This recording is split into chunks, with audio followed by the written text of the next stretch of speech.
Pagsakasal kasi, parang sa side ko, hindi ako yung... Hindi kayo wala yun. Diyan naman, parang sinabi na kasi may imbita. Kaya lang, limit naman, di ba?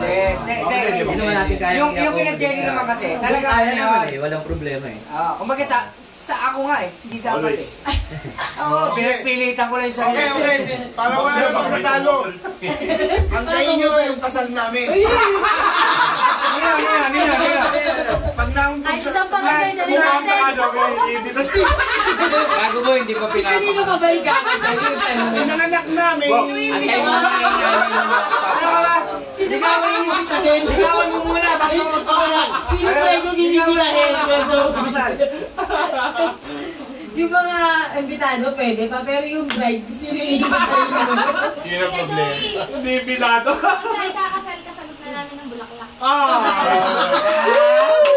May contact na sa dama, pero yun. Kailan. Sino sasagot ng bride?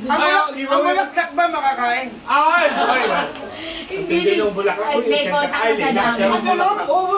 Pero Joey, gusto mo sagot na ni Celeste yung bride. Gusto mo ba? Gusto mo sagot na ni Celeste yung bride. I wish. Kaya ganun talaga. Kasi mo naman ba yun? Dali. Celeste, tahimik ka tayo. Santay ka na. Ano nga Celeste?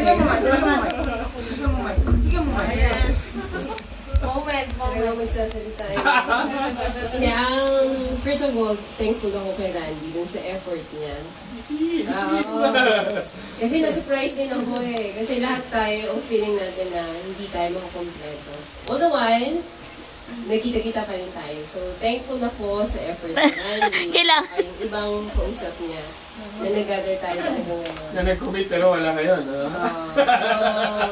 Kami, hindi kami nag-commit ha. Nag-commit ka mo ka. Ikaw, nag-commit ka mo ka. Ano ka? Hindi, ano hindi? Hindi ako, sinabi ko sa'yo. Teka lang. Dali, bigyan natin naman. Salta ka naman. Actually, tatlo pa sana yung kinancel na lang. May tagig pa ako. Talaga mo. Siyempre special. Hindi kinancel na kasi galing lang kami kay Tinga eh. Kaya talo naman yung susunod. Kalaban. Mataging. Ay, Ay, oo. sorry.